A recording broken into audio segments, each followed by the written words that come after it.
Hello. Welcome back. My name's Nicole. And my name's Megan. And this is my microphone that just made a very weird sound. I just had the nastiest look on my face. We're the Synchronicity Sisters. We are here to help you change your brain to change your life. If you want to know more about us, check out our website, binge our content, send us a DM if you have any questions. We're going to just get right to it. Thanks for being here. Yeah. If you're new, welcome. We're glad that you're here. If you're an OG, we love you. And, you know, hang out. Welcome to the party. Thank you for supporting us. Tell your friends. We love new friends. So, anyway, we were on with a client earlier, and we wanted to make a podcast that really specifies what mothering a man looks like, because it's getting confused, and it is very easily confused. So we wanted something that really nails down what mothering a man looks like versus, mother versus wifey, totally different energy frequencies that are getting confused. So we wanted to clarify what mothering energy was versus what wifey energy is. So. Well, yeah, it's what mothering a man looks like and being mothered looks like. Because men, this podcast is also for you, but women, this podcast is for everybody. Yeah, this is for both parties involved, because right now, social media, I have been on it multiple times. There's many people that I follow that I'm constantly creeping on their page, and I'm like, well, that doesn't make sense, and that doesn't make sense. Them? I don't know. Them. They're just in my little skew thing that they're other coaches, and I look at they teach similar content to us, and I was like, that's considered mothering. It's not similar. That's not mothering. But they're calling it. There's the main thing is that the energy is being misconstrued. That's where we're having this conversation. The only ones that have it right are the male coaches. I personally have not seen any female coaches that have it correct. So I totally get why some of the male coaches bash feminine relationship coaches, even though that's not exactly what Nicole and I do. Or androgynous semantic realignment coaches with an emphasis in transactional analysis, but androgyny is masculine and feminine energy. We balance your masculine and feminine and teach you how to communicate correctly. Yeah, we just use relationships for you as a mirror to understand where your triggers are and where your trauma is to rebalance yourself. Because relationships are mirrors. You can't heal without a mirror. And we can't mirror you. So you have to be in love in order to, or have loving relationships, intimate relationships. So even though we're not, I wouldn't really consider us that. It's kind of what we are. But I've only seen male coaches emphasize mothering correctly. I have not seen female coaches emphasize mothering correctly. And I don't know whether that's ignorance or they just don't know any better or what it is. Well, you're 100% right, because the male coaches that we've seen, they all are accurate, all of them. From what I've seen. I haven't seen one that has been incorrect about mothering. Now, the women, yes, I do agree. But it makes mainly sense. Women coaching that it's not, yeah. Well, it makes sense because males would be able to see mothering better because mother was the important parent. Correct. Just like we can see fucked up fathers more because fathers are the important parent to female daughters. Right. So, it's just quite interesting to me. And I hope that there are female coaches out there. In fact, if there are, please send them our way, because I would love to support other coaches and things that are doing similar work, because we love that kind of stuff, but I just haven't seen any. So hopefully I'm just ignorant or have not been made aware of, because it's pretty wild. But anyway. It's beyond wild. It's beyond wild. The world we live in right now. But that's okay. That's why we're here. We're showing up, and we are clarifying what mothering looks like today. Okay. Mother energy. Husband gets home from work. What'd you do today? How was your day? Question. That, mothering. Why were you 15 minutes late? What are you doing? What are we having for dinner? Well, hopefully she's not asking him that, because that's a whole different level. She could be, though. I mean, that's still mothering. If she is. So, wifey energy. Husband gets home. Big hug, kiss. I love you, baby. I'm so happy to see you. I hope you had a great day at work. Share if they want to. That way, if he's had a good day, he'll be like, yeah, babe, I blah, blah, blah. And if he's had a good day, he'll say, I've blah, blah, blah. If he's had a bad day, he can just be like, yeah, hey, love you. And he'll go like, ponder life. Read the room. Read his energy. Feel him when he gets home. Yeah, just remember that feminine has high EQ, right? Masculine has high IQ.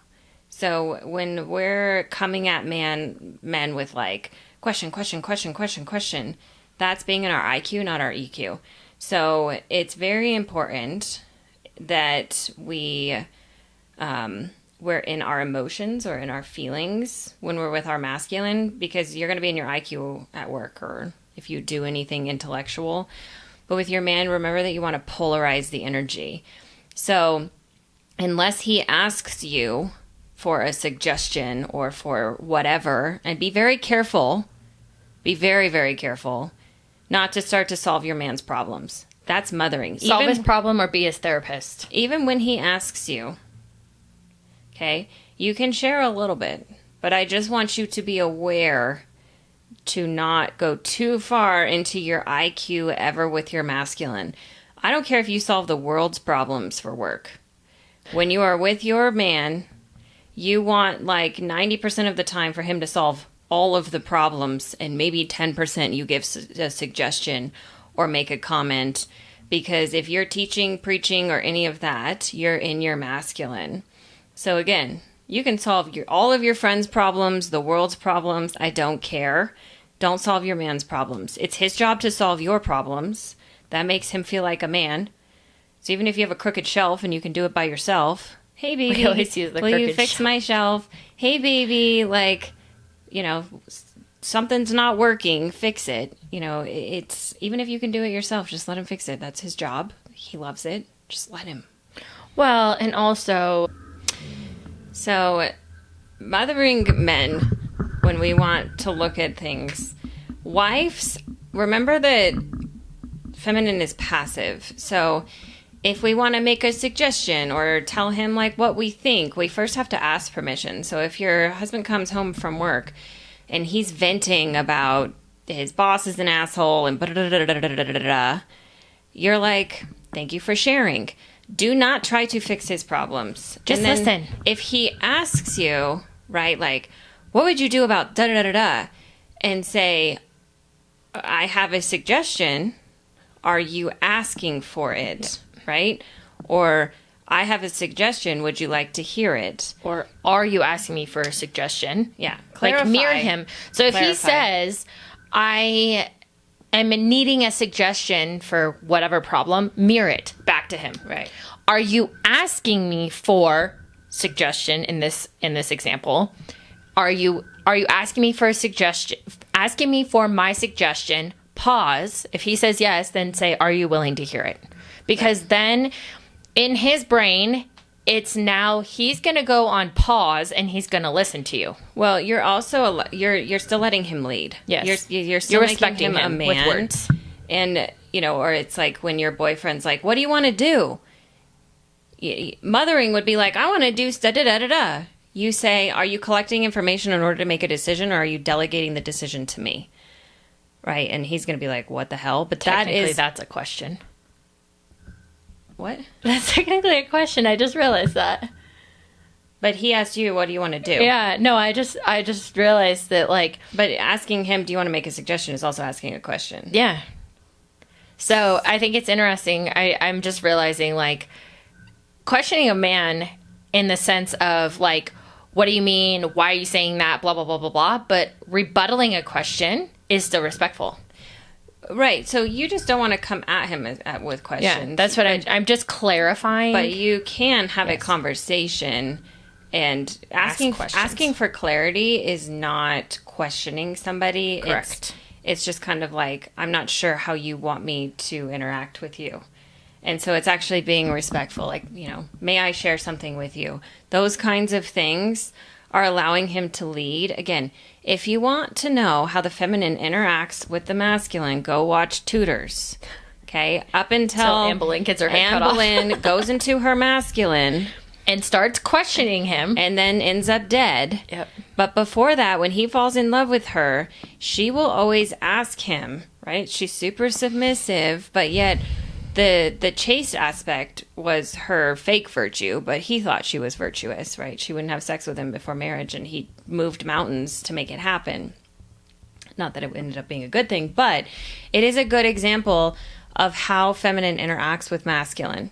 So I've watched that series several times, and it's very helpful to see how women used to behave around men versus how they behave now, which is freaking wild.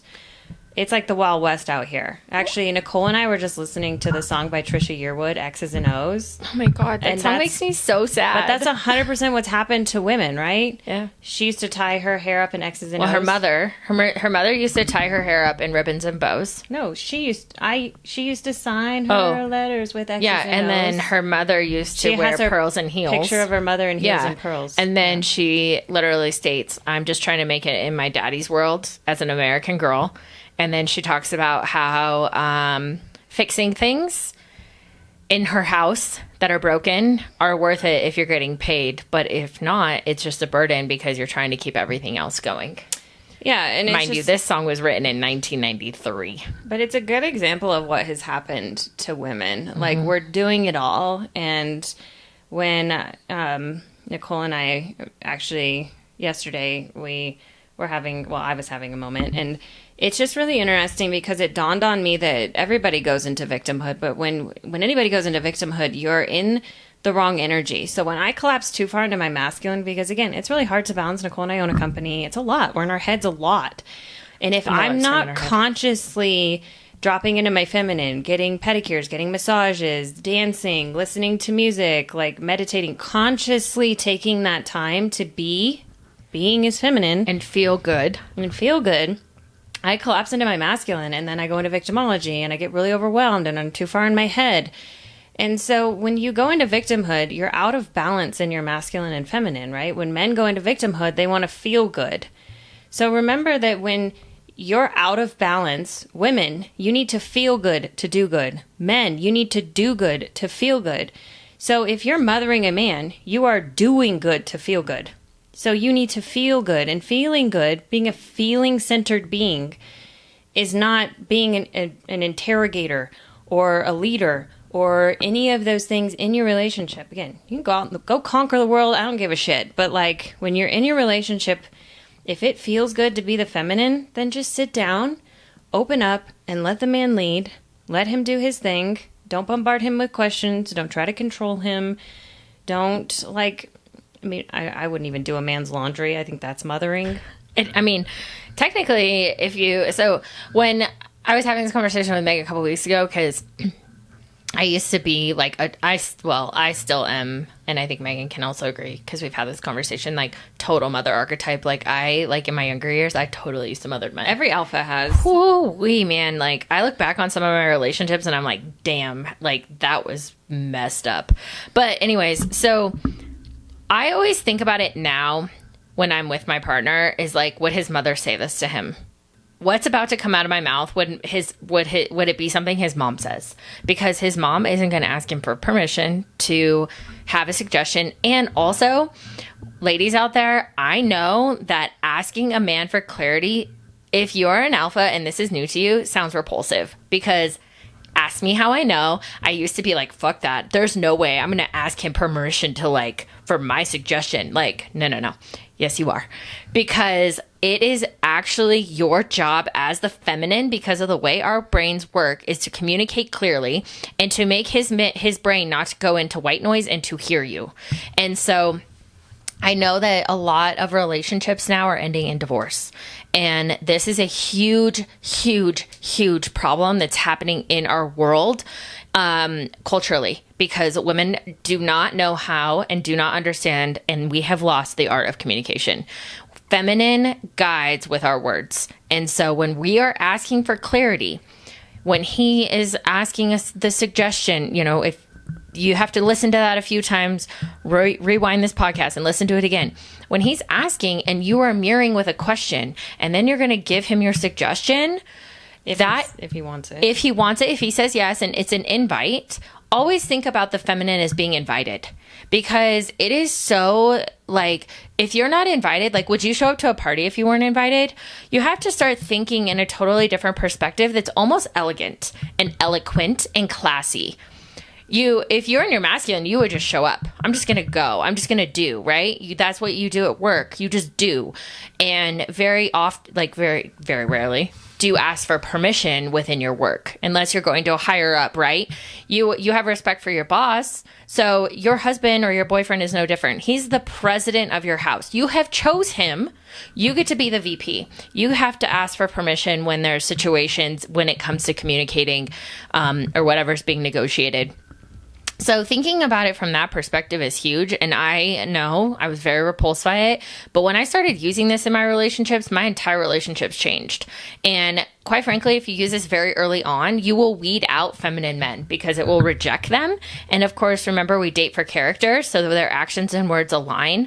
We use our ears, then our eyes. So it will weed out very feminine men that are looking for mommies when you use this type of linguistics.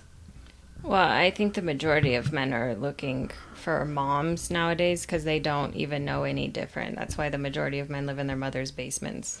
Well, and if you use this technique in all of your really male-female relationships or whatever relationship, masculine, feminine, you're also going to find a lot more success in that you're not going to be in as many fights. There's not going to be as many misunderstandings because there's not a power struggle. Right.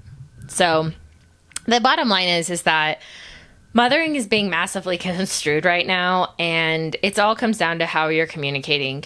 And, what are you doing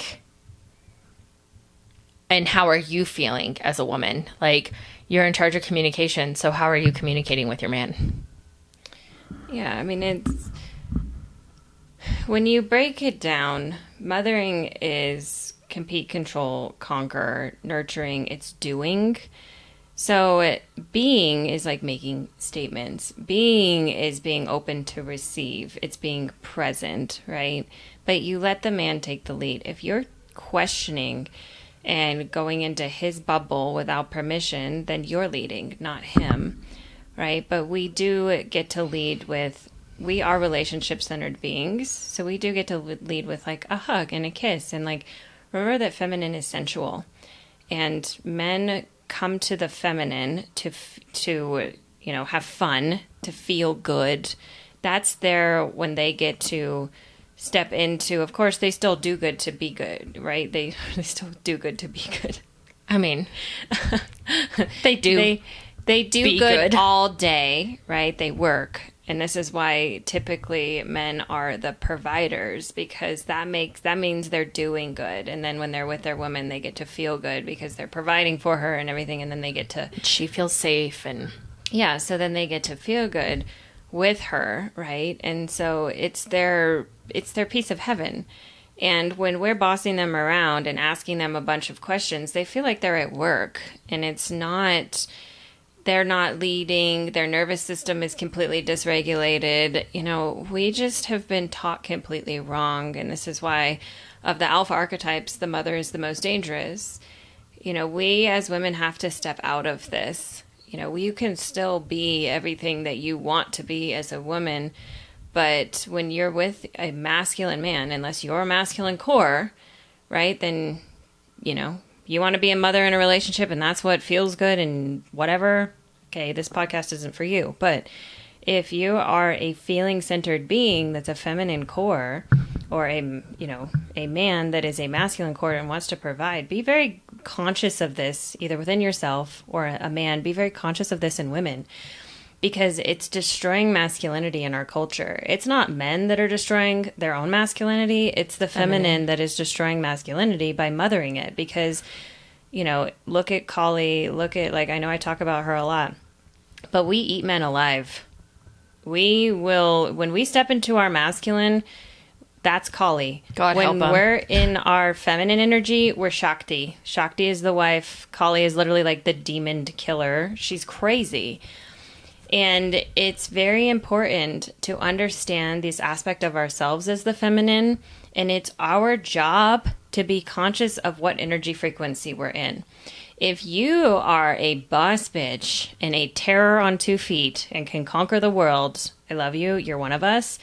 But if you need to spend 30 to 45 minutes, even an hour, being in your feminine, dancing, getting a massage, going and getting a pedicure, going to yoga, I don't care what it is before you see your man. You could literally sit in your car for 30 minutes and play music before you walk in the door. Put your balls in your glove box. But it's just making that transition into the feminine and being very aware that, we have both sides, and I'm not bashing that, but I am telling you that victimhood, the destruction of relationships, the destruction of your own body, the chasing of, Botox injections, plastic surgery, all of that is being a man.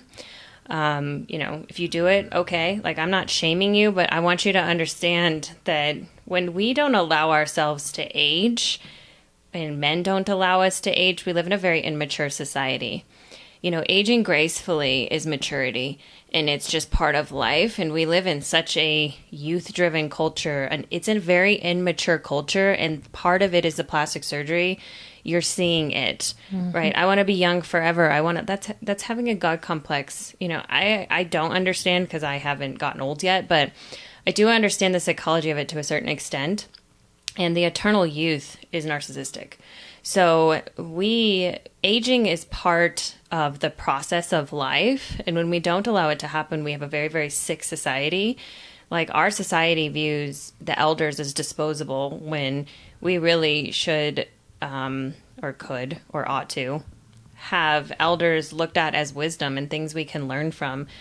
And that tells you a lot about where we are culturally, because, that's not... It's just not a very mentally healthy thing when the majority of our elderly people are just disposed of in like elderly homes and things like that. It's just, relationships aren't lasting long periods of time, and we have neighbors, we talk about them quite often, but you watch her respect her masculine. And they've been together for over 60 years. She asks questions. Like, she will literally be like, oh, are you... she's like, they're like 90. And listening to them conversate, she's like, oh, honey, are you asking me for a suggestion? Like, when he says it, like, the way they conversate. It's really... And she's so cute. They're adorable, and they've lived into their 90s. And I think part of the reason is because they're in such a good relationship. They love each other. There's a lot of love there still. He still drives her. He still drives. So cute. Opens her car door, holds her hand. Ladies, if you're driving your man, you're mothering him. Ladies, if you're paying, you're mothering him. And also, women... Let me just tell you something. Never date a man that can't give you a better lifestyle than you give yourself. You'll automatically be mothering him. You will be the masculine in the relationship, which is mothering. We do not date men that have less than us. I know that sounds really shitty, but if you do that, you will automatically be a man. If you date a man that has a better lifestyle or can give you a better lifestyle than you can give yourself, there will automatically be respect there, and you are less likely to mother him because there's respect. But if you have more and he has less, you're automatically have power over him in the material plane, which is very, very dangerous in a relationship. And there's ways around it. We can maneuver it to a certain extent. If you're very conscious, you can, but it's, as a rule of thumb, very difficult. Well, and typically drug, alcohol, porn addiction, work addiction, anything like tattoos, like heavily tattooed, feminine. It's all feminine. It's collapsed feminine in the masculine, and so naturally, if they aren't actively doing the work and they aren't actively understanding what's happening, like if they're not sober and they don't have a program, if they don't have a mentor, then they are by nature, because they're collapsed into their addiction, looking for a mother. They're looking for a masculine woman to take care of him. Yeah. So I just wanted to put that out there that if you are involved with someone and you're like, wow, like he really likes being mothered, ask yourself or look at his behaviors. Does he have an addiction? Because 9 times out of 10, it's there somewhere. Yeah, you want men to have addictions like going to the gym or something like good, right? Yeah, something they do good to feel good, not get high to feel good. I might be addicted to pedicures and massages once a month. I mean, that's just taking care of ourselves. I guess it's not an addiction, But ladies, if you're listening to this and you're like super triggered, we invite you to, and you're like, I don't know why I'm still single. Oh my God, I've been doing this my whole life. This is why my relationships fail. You hit the nail on the head. We are hosting our mastermind starting May 1st. It's not May 1st, but I can't remember what Wednesday that is. It's the first Wednesday in May, but we invite you. We're going to dive a lot deeper into communication with all of this, how to cultivate your femininity, how to get into a healthy relationship, how to attract high value men, how to stop mothering men, because that is a huge thing in today's society. And it's a big reason why relationships don't last long term, is because feminine just literally, quite frankly, eats their masculine alive. So head over there if you have any questions. It's in our stand store. We do have spots. They're available. Head over there. Just sign up or shoot us an email if you have any questions. If you're watching us on YouTube, hello. Subscribe, share with your friends. If you're over on Apple or Spotify, thank you so much for being there. Of course, rate the show. It always helps us. And if you have any show suggestions, you're more than welcome to leave a comment on this. We will see it. Or send us a DM at synchronicity_sisters off Instagram. Did I miss anything? All right, ladies and gentlemen, have a great rest of your day. Bye.